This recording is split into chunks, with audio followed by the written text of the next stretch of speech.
इसी प्रयागराज में, तब इसका नाम इलाहाबाद हुआ करता था, तो आरटीआई से संबंधित एक मीटिंग रखी थी केजरीवाल जी ने 2009 में, और एक छोटे से कमरे में हम लोग बैठे थे। मुझे याद है, मैं सुल्तानपुर से आया था, केजरीवाल साहब आए थे, मनीष सिसोदिया जी आए थे, और उस मीटिंग में कुल 7 लोग इकट्ठा हुए। कितने? 7 लोग। उसके बाद उन्होंने कहा कि मैं स्वराज पे काम करना चाहता हूं। मैंने कहा अच्छी बात है। उसके पहले वो आरटीआई पे काम कर चुके थे, उनको मैक्से से मिल चुका था। ये मैं 9 की बात बता रहा हूं। तो उन्होंने कहा कि फिर अब आप ये स्वराज आंदोलन से जुड़ जाइए। हमने ठीक है। तो मैंने स्वराज का आंदोलन शुरू किया। तो मोटरसाइकिल से एक एक जिले में जाता था, और तब ये पार्टी वार्टी का तो कोई मतलब था ही नहीं। तो मैं जाकर गांव में सबको स्वराज के बारे में समझाता था कि स्वराज क्या है। आपके लिए अगर गांव का बजट आ रहा है तो सारे लोग बैठिए, गांव की समस्याओं पर चर्चा कीजिए, और गांव की प्राथमिकताओं के हिसाब से बजट का इस्तेमाल हो, इसको पास कीजिए। ऐसी तमाम चर्चाएं, बातचीत। तो एक बार मैं मोटरसाइकिल से जा रहा था बस्ती, तो सामने ट्रक जा रही थी, उसके पीछे मैं जा रहा था। तो ट्रक में वो जो उसकी जो जंजीर लटकती रहती है ना साइड में, उसको बांधने के बाद जो जंजीर लटकती रहती है, पता नहीं वो जंजीर बहुत बड़ी थी या क्या था, टूटी हुई थी क्या था। तो मैं जा रहा था, मैंने उसके बगल गाड़ी लगाई। मेरी जो बाइक का हैंडल जो है वो उस जंजीर में फंस गया, और जंजीर में फंस गया तो मैं बाइक तो हमारी कहीं और गिरी, मैं कहीं और गिरा। तो अकेले ही था मैं। तो मोटरसाइकिल से मैं उस टाइम में बहुत यात्रा करता था। सुल्तानपुर से बस्ती करीब आप समझ लीजिए कि 120 किलोमीटर के आसपास पड़ेगा, है?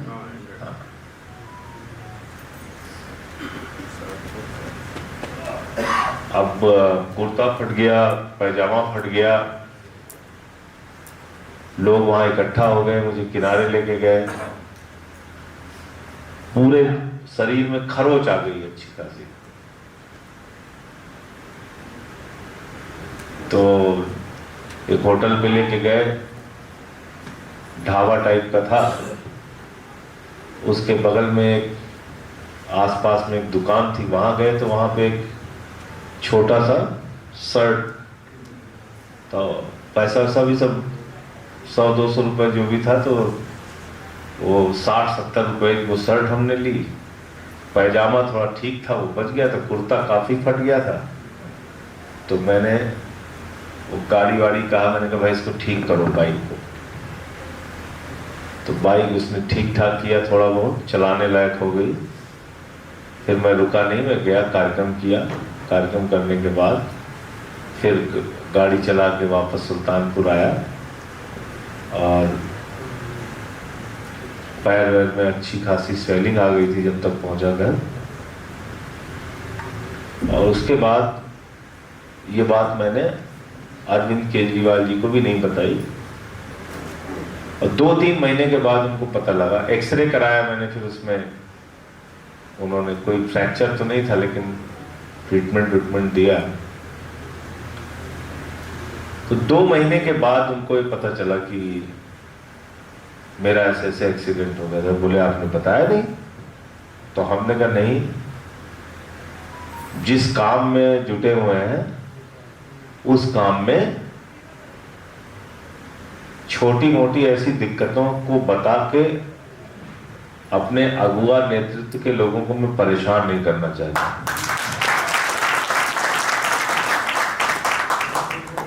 जो जिस चीज से मैं खुद निपट सकता हूं, यानी कि मान लीजिए थोड़ा फ्रैक्चर हुआ तो उसका इलाज में करा सकता हूं, दवा ले सकता हूं, एक्सरे करा सकता हूं, जाके सभा कर सकता हूं। अब उसके लिए इतना रोना रोना क्या है? बोले अच्छा ठीक है, कोई बात नहीं। उसके बाद फिर उन्होंने अन्ना जी का आंदोलन शुरू किया, उसमें हम लोग जुड़ गए। मुझे 2 जिले का चार्ज मिला। आपको आज संगठन की चर्चा हो रही इसलिए बातें बता रहा हूं। 2 जिले का चार्ज मिला था मुझे, रायबरेली और सुल्तानपुर। और उस समय सुल्तानपुर में अमेठी आता था और राहुल गांधी जी वहां से सांसद थे, सोनिया गांधी जी रायबरेली से सांसद थे, तो अख्तर भाई वगैरह सब लोग साथ में ही थे, तो कोई पार्टी वार्टी तो कुछ थी नहीं। तो हम लोगों ने सुल्तानपुर के तिकोनिया पार्क में आंदोलन शुरू किया, फिर अमेठी में मैंने आंदोलन को लीड किया, रायबरेली में आंदोलन को लीड किया। और क्योंकि अमेठी और रायबरेली इस समय केंद्र बन गया, इसलिए वो ज्यादा हाईलाइट हुआ, टीवी चैनल्स पे चलता था, वो चलता था। फिर अन्ना जी का, उसके पहले का किस्सा मैं कई बार बता चुका हूं कि जब अप्रैल का आंदोलन था तो मैं 2 अप्रैल को गया था, तो केजरीवाल साहब और हम लोग सोच रहे थे कि 3000 लोग आ जाए तो बहुत बहुत बहुत बढ़िया हो जाएगा, और पहले दिन ही 50,000 लोग आ गए वहां, और 5 दिन के अंदर सरकार को झुकना पड़ा। खैर वो बीत गया। फिर अगस्त का जब आंदोलन आया, 13 दिन का अनशन जब अन्ना जी का हुआ, तो मैं सुल्तानपुर में आंदोलन चला रहा था। तो एक दिन अरविंद जी से बात हुई तो बोले ऐसा करो तुम आ जाओ यार, दिल्ली आ जाओ। तो मैंने अपने पिताजी को बताया नहीं और ड्राइवर से उसका मोबाइल अपने पास लिया और मैंने कहा कि सीधे दिल्ली के पहले रुकना मत, तुम सामान रखा पीछे और ड्राइवर के मोबाइल बंद, अपना मोबाइल बंद, पूरे रास्ते पर उसको लेके गया। फिर जब दिल्ली पहुंच गया तब मैंने मोबाइल ऑन किया, पिताजी को जो अपना डांटना बिगड़ना था उन्होंने डांटा बिगड़ा कि तुम कुछ बताए भी नहीं, ये किए वो किए। और फिर जब मैं वहां पहुंचा तो अरविंद जी ने कहा आपको संचालन करना है कार्यक्रम का। मैंने कहा यार 50 लोगों में संचालन करने वाला आदमी, 50,000 आदमी सामने खड़ा हुआ है रामलीला के मैदान में, यहां पर क्या संचालन करूंगा? बोले आपको संचालन करना है। तो मैंने उस मंच का 13 दिनों तक संचालन किया। फिर सरकार ने बात नहीं मानी तो फिर ये पार्टी बनी। पार्टी बनी तो लोग हम लोगों के ऊपर हंसते थे, कहते थे क्या नाम है इसका? बोले आम आदमी पार्टी। बोले आम आदमी पार्टी नहीं, 4 आदमी पार्टी। क्या कहते थे? 4 आदमी पार्टी। हम लोग झंडा लेके कहीं जाते थे, कहते थे तब तिरंगा लेके जाते थे, तब तो ये झंडा भी नहीं था हम लोगों का अलग से, तो कहते थे देखो कांग्रेस वाले आ गए। तब बाद में देखते थे नहीं बीच में चक्र बनाया जानते थे तिरंगा, वो हमारी पार्टी को भी नहीं जानते थे। फिर केजरीवाल साहब ने कहा कि आप चुनाव में इंचार्ज बन के अब आप देखिए कौन किसको कहां से लड़ाना है चुनाव, ये करना है वो करना है। तो मैं जाके, आप यकीन नहीं कीजिएगा, 6-6 घंटे लोगों के घर में बैठा रहता था, कोई हमारी पार्टी से चुनाव लड़ने को तैयार नहीं होता, चुनाव नहीं लड़ना चाहता था। कहता था नहीं भाई अगली बार आइएगा देखेंगे, ये है वो है। एक प्रत्याशी महोदय थे, उनके पास में गया, कांग्रेस के नेता थे, मजबूत थे, तो सबने कहा कि भाई ये ठीक चुनाव लड़ेंगे। तो मैं गया उनके पास, तो काफी देर तक वो बैठाए, समझाते रहे। बोले देखिए इस बार आपको 2-4% वोट मिल जाएगा, तो अगली बार आप आइएगा, तब अगली बार आपकी पार्टी से लड़ेंगे। और जिस दिन रिजल्ट आया और हम लोगों की सरकार बनी, तो दूसरे दिन मैं तो पार्टी ऑफिस में रहता था, पार्टी के ऑफिस में मैं रहता था। पता है कि नहीं आप लोगों को? जो सीपी में पार्टी ऑफिस था वहीं पे मैं रहता था। तो ऊपर के कमरे में मैं रहता था, तो मैंने देखा कि सुबह कोई आदमी जो है फूल वूल लेके खड़ा है, क्योंकि भीड़, पूरे रात भीड़ चली, सबसे अपना मिलना जुलना, बहुत लेट में सोया। तो वही शख्स थे जो जिनके यहाँ मैं गया था, उन्होंने कहा था कि आपका टिकट मुझे नहीं चाहिए, वो मेरा अभिनंदन करने के लिए फूल लेके खड़े थे। फिर वो दौर देखा, फिर 14 में हम लोग पूरे देश में हार गए चुनाव, 49 में उन्होंने इस्तीफा दे दिया, फिर लोगों ने कहा ये पार्टी खत्म हो गई। अब तो इसका अस्तित्व मिट गया। 49 दिन में इस्तीफा दे दिया। ये लोग तो भगौड़े हैं, फलाना है, ढिमका है। कार्यकर्ता प्रचार करने के लिए जाता था, लोग दरवाजे बंद कर लेते थे, कोई कुत्ता छोड़ देता था, कोई मजाक उड़ाता था, कहता था गए थे मोदी से लड़ने, बहुत हो गया तुम्हारा। फिर पंत भगौड़ा कहते थे। फिर 15 का चुनाव हुआ तो इतिहास में दर्ज हुआ, इतिहास में दर्ज हुआ 70 में से 67 सीटें हिंदुस्तान की राजनीति में सबसे ज्यादा सीटें लेके आना था। फिर पंजाब में गए, मेहनत किया वहां पे, तब कोई बहुत ज्यादा संगठन नहीं था। 17 में हमारी वहां पे 20 सीटें आई, हमारे सहयोगी की 2 सीटें आई, 22 सीटें हम लोग जीते वहां। फिर 20 में 62 सीटें फिर दिल्ली में जीते। मैं ये सब इसलिए बताने की कोशिश कर रहा हूं। गोवा 2 सीट जीत गए। गुजरात में, गुजरात जैसा राज्य जहां पे आम आदमी पार्टी के बारे में कुछ सोच भी नहीं सकता, 14% वोट आया, 5 सीटें वहां जीत गए, नहीं जीत गए। ये सारी बातें मैं इसलिए बता रहा हूं कि आपको चीजें आज बहुत आसान दिखती हैं। ये अख्तर बैठे, इनसे पूछिए, मैं गेरू आपसे तो कह रहा हूं कि दीवार लिखवा देना, कह रहा हूं ना आपसे, गेरू हाथ में लेता था। ये लोग हमारे साथ में रहते थे, कूंची से नारा में खुद लिखता था। और हमारे पिताजी के एक दोस्त थे, उन्होंने देखा रेलवे स्टेशन के बाहर में नारा लिख रहा था। रात में वो श्रमजीवी ट्रेन से उतरे तो जाके दूसरे दिन मेरे पिताजी से बोले कि आपका लड़का नालायक हो गया, इसको पढ़ा लिखा के आपने इसकी ये अपनी जिंदगी बर्बाद कर दिया। आप तो इसको पढ़ा लिखा दिए, उड़ीसा से माइनिंग इंजीनियरिंग में डिप्लोमा करा दिया, आप तो इसने आप ये तो बर्बाद हो गया लड़का आपका। तो पिताजी मेरे बहुत अफसोस के साथ आए घर पे। उन्होंने 3-4 डांट लगाई कि तुम नारे लिखते घूम रहे हो, तुमने इज्जत हमारी खत्म कर दी है, और ये है और वो है।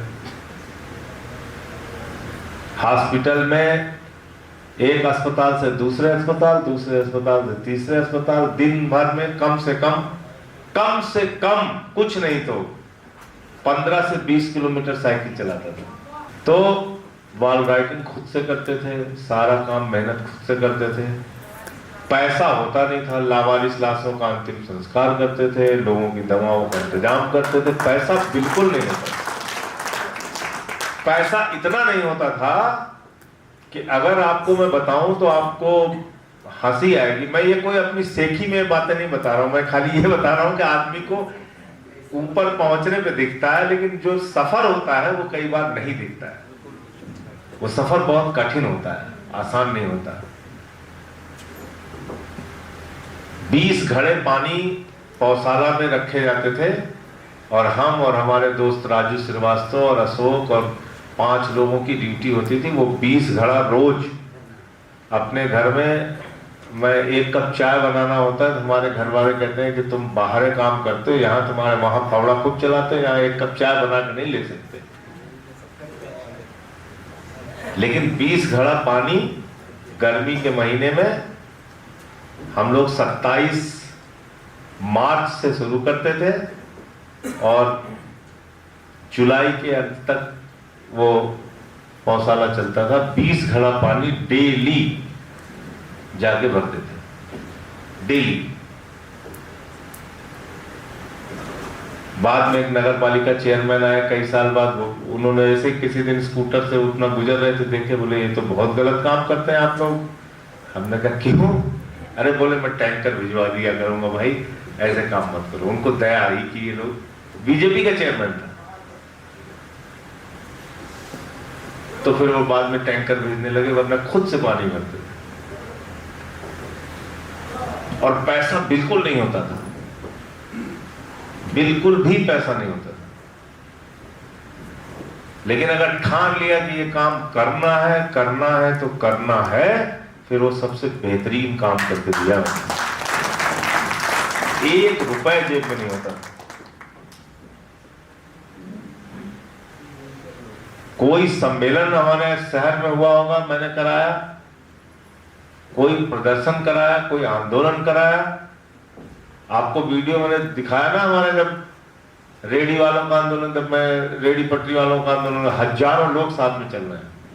अभी वीडियो होगा, भेज दूंगा। तो इतना भी पैसा नहीं होता था कि एक बार मैं इन लोगों के रेडी पटरी वालों का कुछ एप्लीकेशन बना रहा था।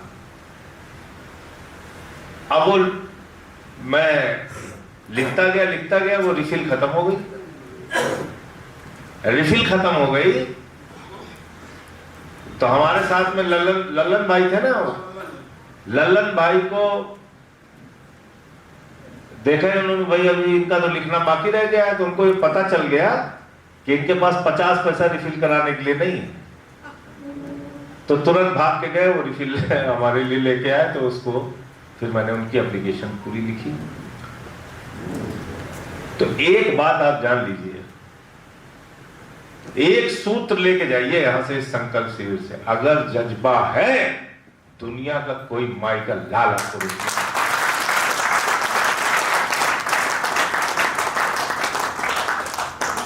कोई माई का लाल आपको रोक नहीं सकता। दुनिया की कोई ताकत आपको रोक नहीं सकती। ये बातें करते हैं ना अपना खींचतान, ये वो, व्हाट्सएप पे लिख दिया, यहां पे लिख दिया, फेसबुक पे लिख दिया, हम तो रो रहे हैं सुबह से। कुछ नहीं होता। अगर जज्बा है, हमको इस गोल को हासिल करना है, दुनिया की कोई ताकत आपको रोक नहीं सकती है। किसी की योग्यता और क्षमता को कोई रोक नहीं सकता। मेरे पिताजी तो इंटर कॉलेज के टीचर थे, माताजी जूनियर हाई स्कूल के टीचर थी, राज्यसभा का सांसद तो छोड़िए, सभासदी कभी नहीं सोचा था कि सभासद जीत जाएंगे।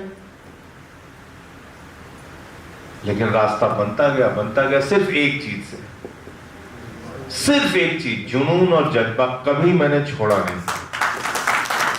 कभी थके नहीं, कभी हार नहीं मानी। ये आ गया, हो गया, चलो कोई बात नहीं, आगे बढ़ो। ये हो गया, आ गया, चलो आगे बढ़ो। भैया, जुनून, जज्बा और ईमानदारी और मेहनत एक ऐसी चीज है जिसको कोई छिपा नहीं सकता। ये ऐसी चीज है, ये बनावटी काम है ही नहीं, इसमें कोई बनावटीपना आप कर ही नहीं सकते। मेहनत एक ऐसी चीज है जो कोई छिपा सकता ही नहीं। आप लफ्जाजी दिन भर बोलते रहिए, लेकिन अगर आपने पार्टी के लिए, संगठन के लिए काम किया है तो उसका रिजल्ट आपको मिलेगा ही मिलेगा। लोग बोलेंगे कि भैया वो आम आदमी पार्टी वाले आए थे, वो हमारा काम करा के दिए, वो हमारे लिए लड़ाई लड़े, वो गए कलेक्टर से भिड़े, वो गए एसडीएम से भिड़े।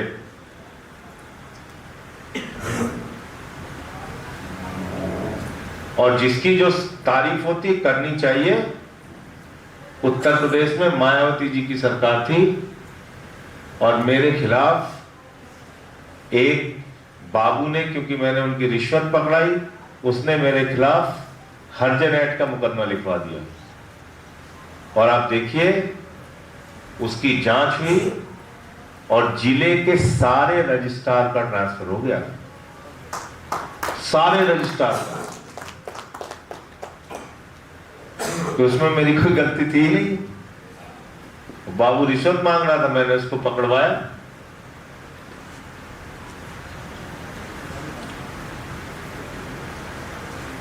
तो और उस समय हमारे लिए लड़ने वाले कौन लोग थे? राइन बिरादरी के लोग, सोनकर बिरादरी के लिए, गांव से महिलाएं, दलित महिलाएं आ गई, बोले अरे भैया इन पे कैसे आपने मुकदमा, ये तो रोज सबसे हमारे लिए लड़ते रहते। तो इसलिए मैं ये बातें आपको बता रहा हूं कि अगर आपके अंदर मेहनत करने का जुनून, जज्बा है, फिर आपको कोई रोक नहीं सकता है। आपकी योग्यता और क्षमता को कोई दबा नहीं सकता है।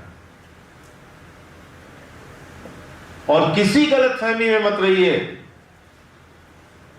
कि हमने अपने जिंदगी में बहुत बड़ा काम कर दिया है।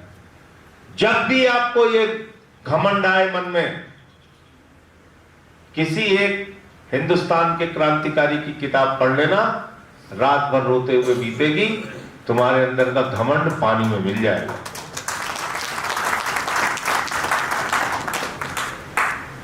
ये सौभाग्य मुझे जेल में मिला, मैं इसलिए मोदी जी का धन्यवाद देना चाहता हूं।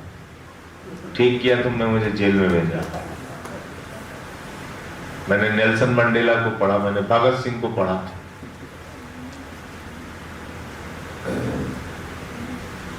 मैंने हिंदुस्तान के तमाम क्रांतिकारियों के बारे में पढ़ा, काला पानी की सजा कैसे देते थे पढ़ा।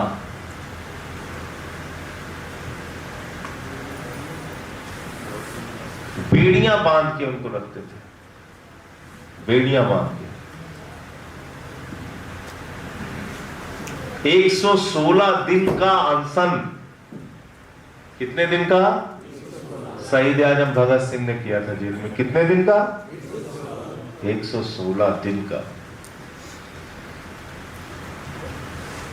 बुरा मत मानिएगा आप लोग। 6 लोग पूछे यहां पे, भैया मुकदमा ऐसे लिख गया, वैसे लिख गया, ये हो गया, वो हो गया, ये क्या है?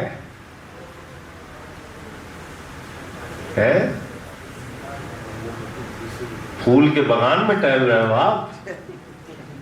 भारत की राजनीति के गुंडों से लड़ने के लिए निकले हो तो मुकदमे लिखे जाएंगे भैया, ठीक है? इससे बहुत चिंता मत किया करो।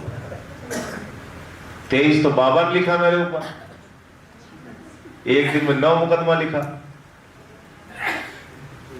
ठीक है, ये कठिन रास्ता हमने अपने मर्जी से चुना है ना, वरना तो इनके आगे झुक जाइए तो फिर आप सब अच्छे हो जाएंगे। तो जब ये कठिन रास्ता चुना है तो याद कीजिए अपने महापुरुषों को, कितनी कठिनाई उन्होंने उठाई। 23 साल की उम्र में फांसी के फंदे को चूम लिया शहीद आजम भगत सिंह, इस देश के लिए। शहीद अशफाक उल्लाह, रोशन सिंह, राजेंद्र दाड़ी, कितने नौजवानों ने।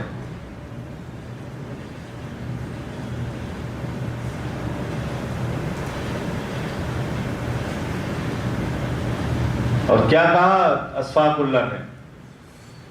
बोले कोई अंतिम इच्छा? बोले कोई अंतिम इच्छा नहीं है, कुछ आरजू नहीं है, बस आरजू है इतनी।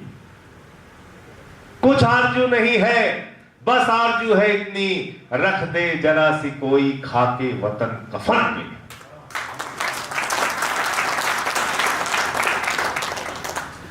कुछ आरजू नहीं है, बस आरजू है इतनी, रख दे जरा सी कोई खाके वतन कफन पे। और क्या बोले अपने साथियों को? बोले मुझे अफसोस ये है कि हमारे धर्म में दूसरे जन्म की मान्यता नहीं, तो मैं इसी भारत माता के कोख में दोबारा पैदा होना चाहता।